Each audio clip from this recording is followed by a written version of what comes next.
Thank you, Lord. Good morning mga kainsan. Tara, luto tayo. Ayun na. Napaka-quality na ang pork nila. Mga kainsan.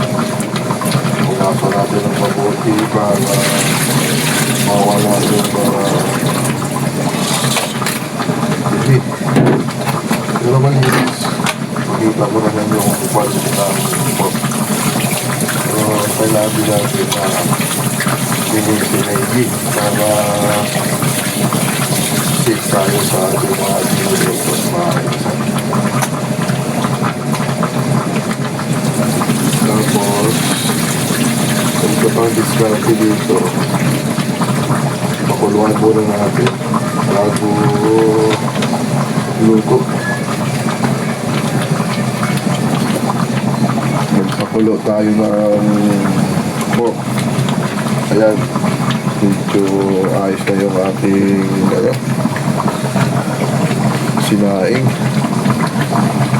Kailangan natin medyo malakas yung apoy. Ayan. At pakipay natin para maganda yung pagkalutuan dyan.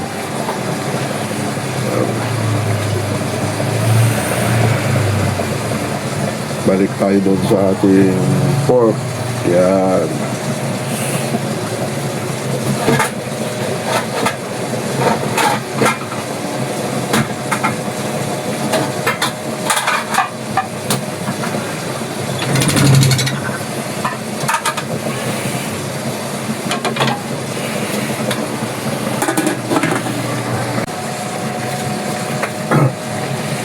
Iwain na natin ito na bite size mga kaisan.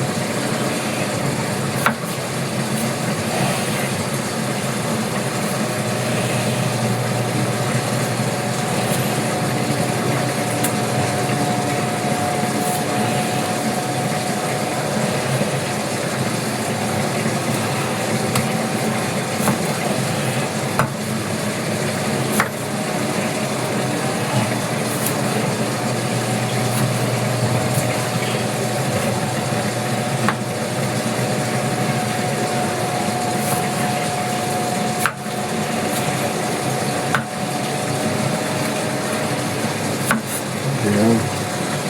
Nakapakatalas na kutsili. Ayan.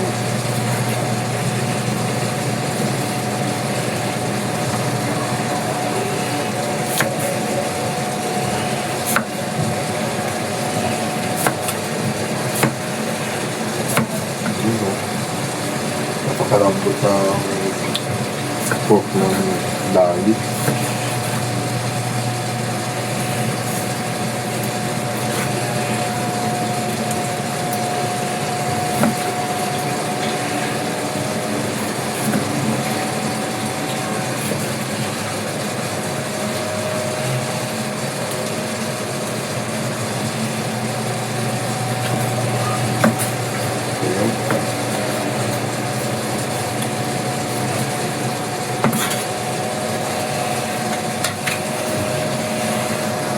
Na tayo ng bahagya kainsan.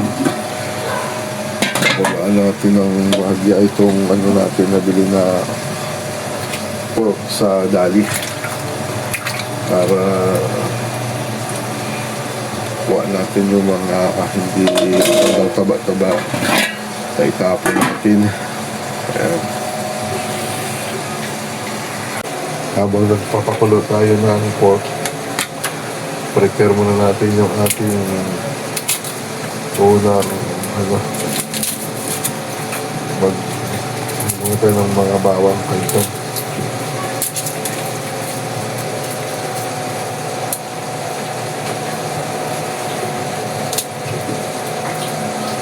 Simple nga lang to, pork carbolita, pero to, mapapa-advise po. Ayan.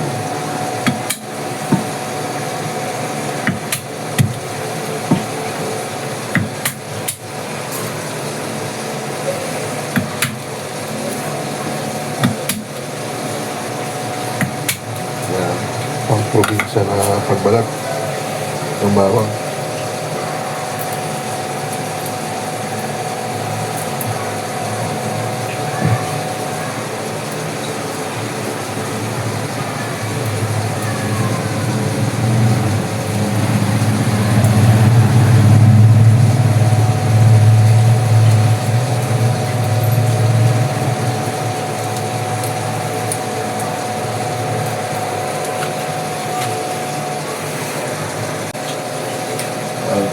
May na ang sibuyas.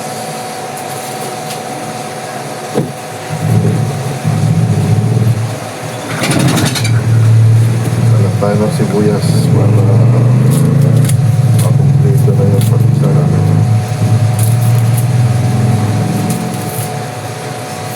Pag marami kayong kamatis, dagdagan nyo ng kamatis. Total, mura naman ang kamatis. Yan, dagdagan. Para magkaroon ng only rice. Yan, mga kaisan.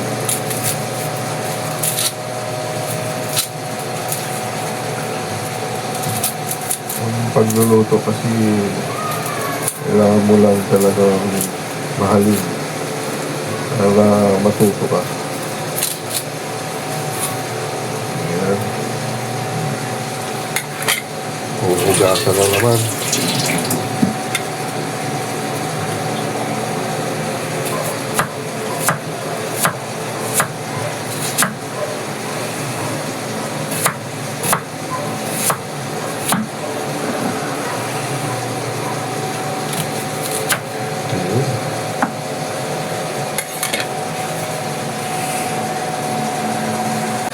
Ayan. Isa na natin mag-isa kainsan para samahan niyo ako sa pagluluto natin ng pork cantonese.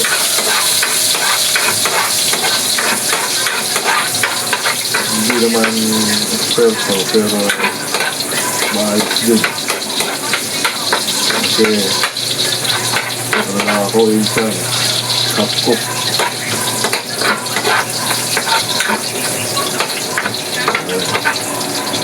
Disclaimer sa mga eksperto.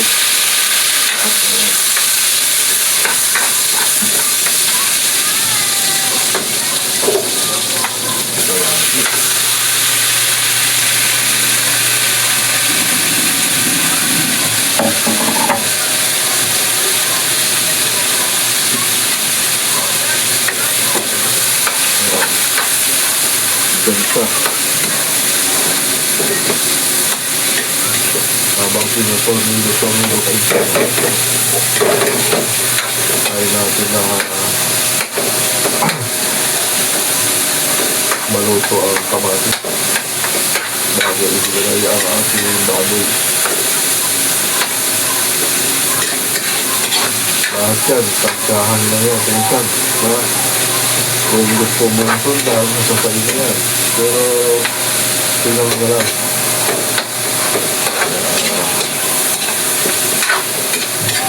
Kanya-kanya style yan kaisan. Pagluluto, hindi masyadong masunod ang proseso. Kanya-kanya ang diskarte. Gano'n natin ang kunting parinta na maabot ng 1,000. Yan.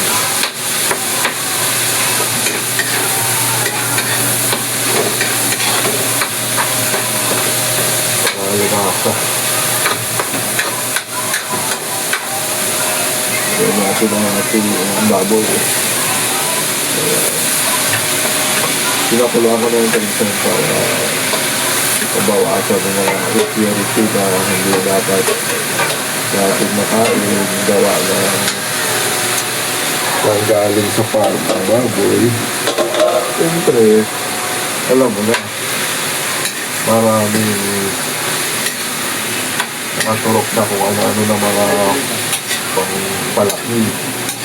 Kailangan pakuluan ko bago ilog para magiging safe yung pagkain ba.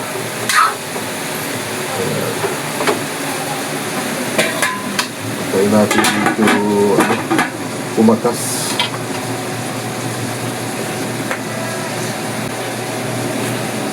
Yan.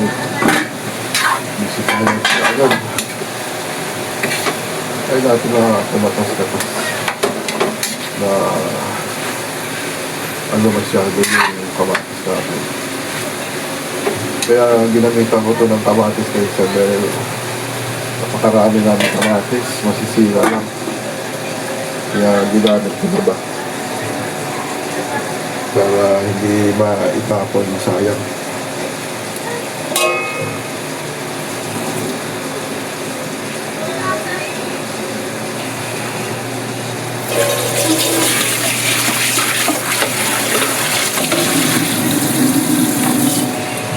Ayan, balik ko si Kaisang. Wala mo nagala. Ayan. Medyo mabango lang.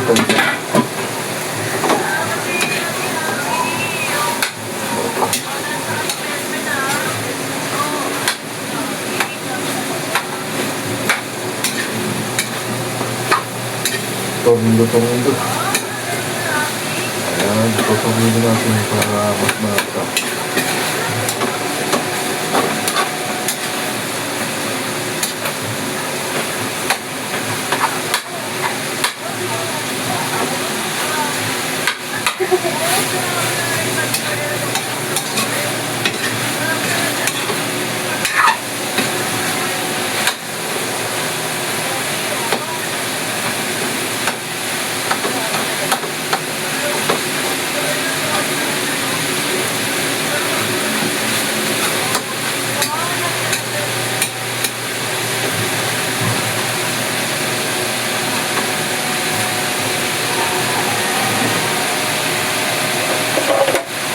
Makakagala natin ang ating ang sabaw. Ayan.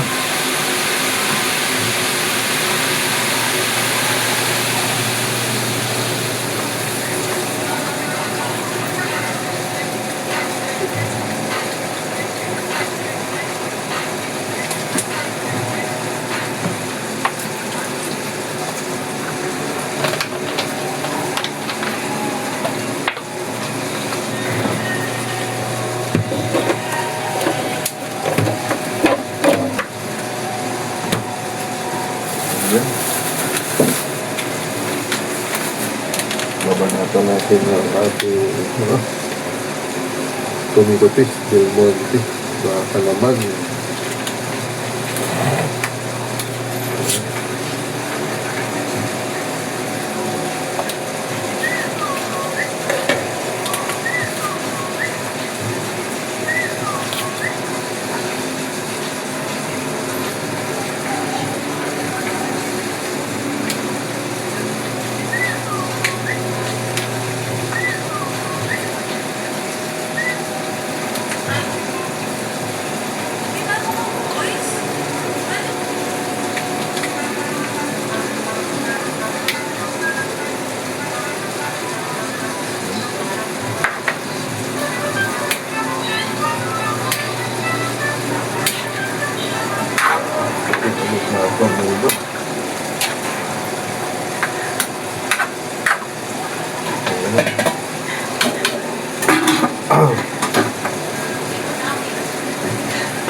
Ayun.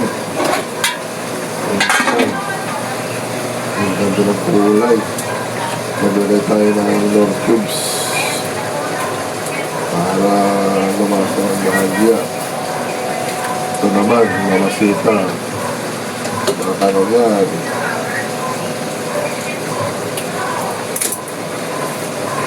Ayan.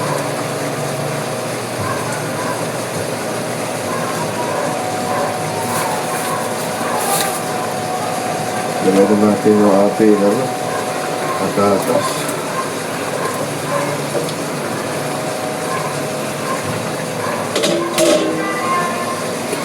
Natin na naman gawin yung tornado.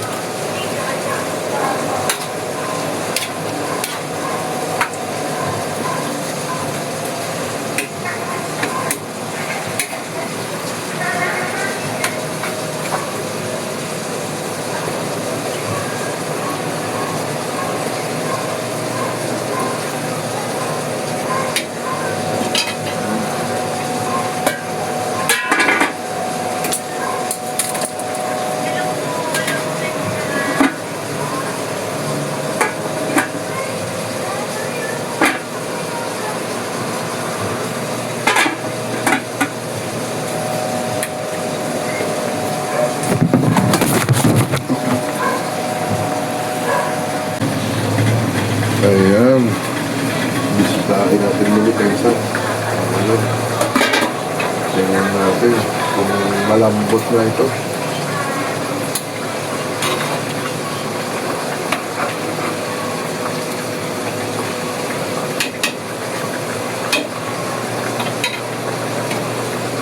Tingnan natin ang ating mga rilo.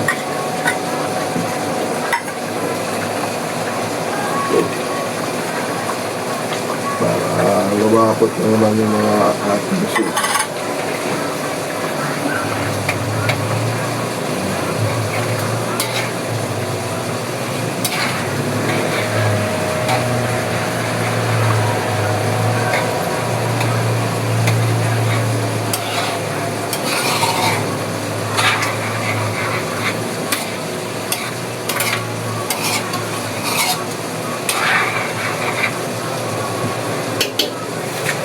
Lagyan na rin natin ang ating green peas center.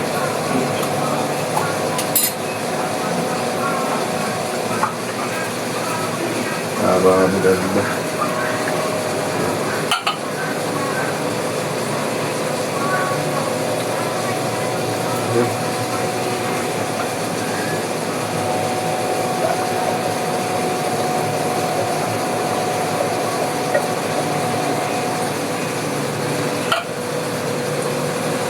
Pagpapalala natin ulit.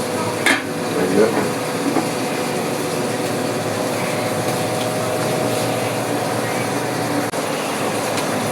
Ayan mga kainsan, malapit na maluto ang ating pork cardelita.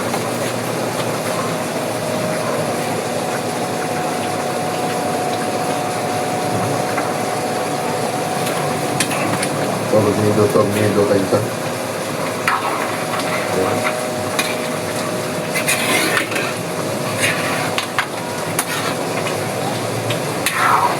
Napakalapot.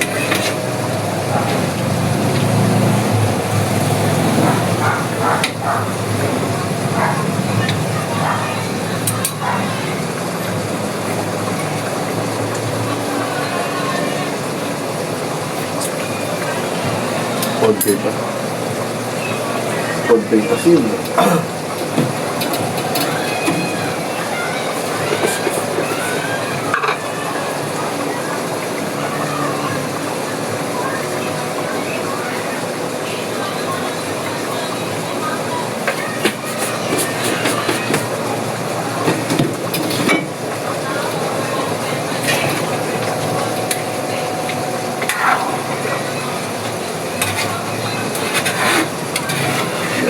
Budget pa rin ito. Malasa naman guys.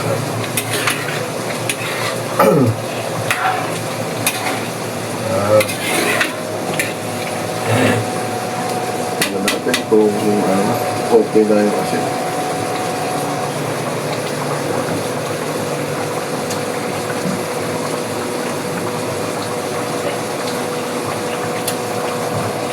Pwede na. Okay na kayo sir. Konting ano na. Konting-konti na lang na pag nalapos ang gagawin natin. Para maging maayos ang sus.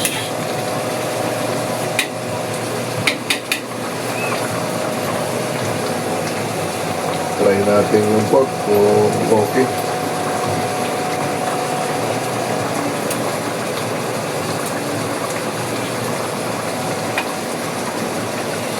Lamig-lamigin natin ngayon dyan para magkaroon tayo ng mga perfect bite. Dito na yun talaga eh.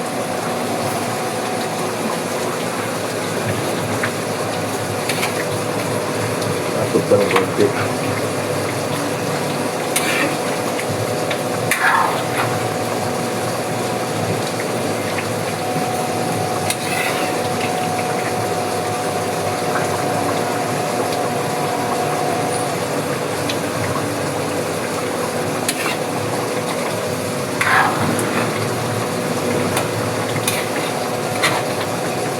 Panli rice na naman.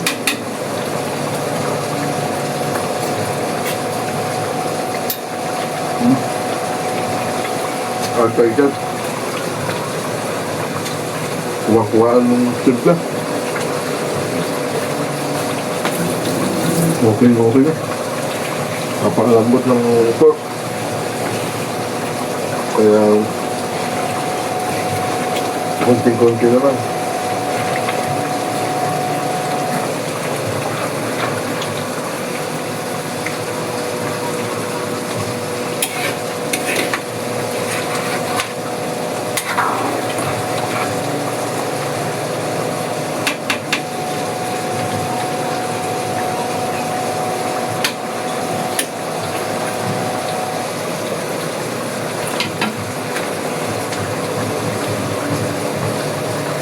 Okay na, kainsan, lutong-luto na.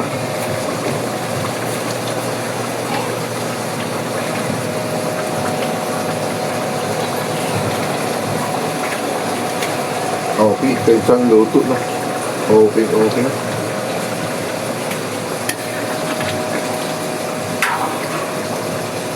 Ayan, hanggang sa muli sa ating pagsubaybay sa ating munting kusina, kainsan. Maraming salamat. God bless you all.